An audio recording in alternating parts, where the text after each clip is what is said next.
మరి ముఖ్యమంత్రి గారు ఒలావడి నుంచి కామారెడ్డి వచ్చేటప్పుడు బస్సులో పెద్దలతో డిస్కషన్ చేసి 1,00,000కు తక్కువ కాకుండా బీసీల సభను మనం చేయాలి కామారెడ్డిలో అని చెప్పడం జరిగింది.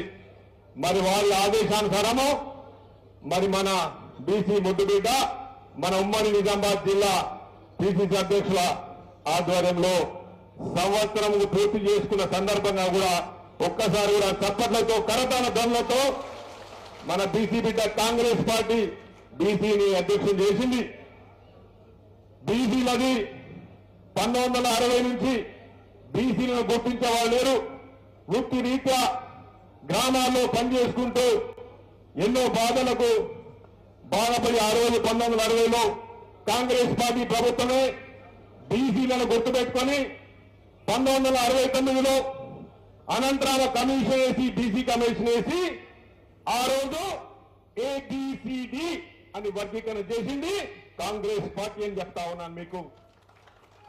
మరి ఈ రోజు బీఆర్ఎస్ అడుగుతా ఉంది, బీజేపీ అడుగుతా ఉంది కాంగ్రెస్ పార్టీ అని. బట్ కాంగ్రెస్ పార్టీ వర్గీకరణ చేసి మన ఎందరో పిల్లలకు ఏబిసిడిలో ఉద్యోగాలు వచ్చినాయి. స్కూళ్ళలో ఉద్యోగం, మరి పాఠశాలలో కానీ ఎక్కడ కానీ కళాశాలలో రిజర్వేషన్లు వచ్చినాయి.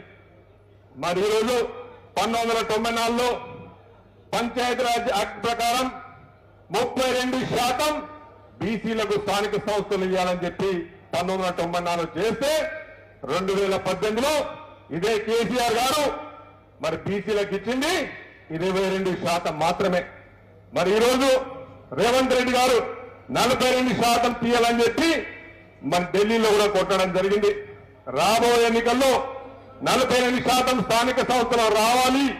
మరి కొండ లక్ష్మణ్ బాబుజీ కానీ, మరి చెన్నారెడ్డి కానీ, పివి నరసింహరావు కానీ ఎందరో బీసీల ఉద్యమం నుంచి కొట్టడం జరిగింది.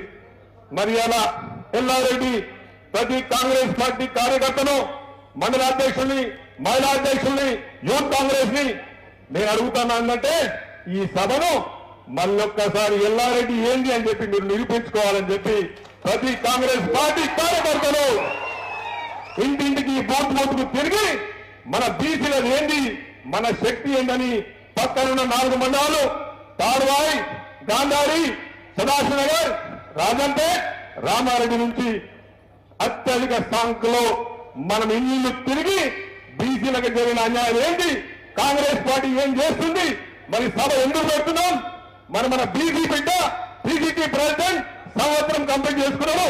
మరి మనం గౌరవించడానికి ప్రతి ఒక్కరు ఊరు తల్లి రావాలని నేను మీ అందరికీ, మీ ఎమ్మెల్యేగా, మీ అన్నగా, మీ తమ్మునిగా నేను వీళ్ళని కోరుకుంటా ఉన్నాను. మరి ముగించే సమయం తక్కువ ఉంది.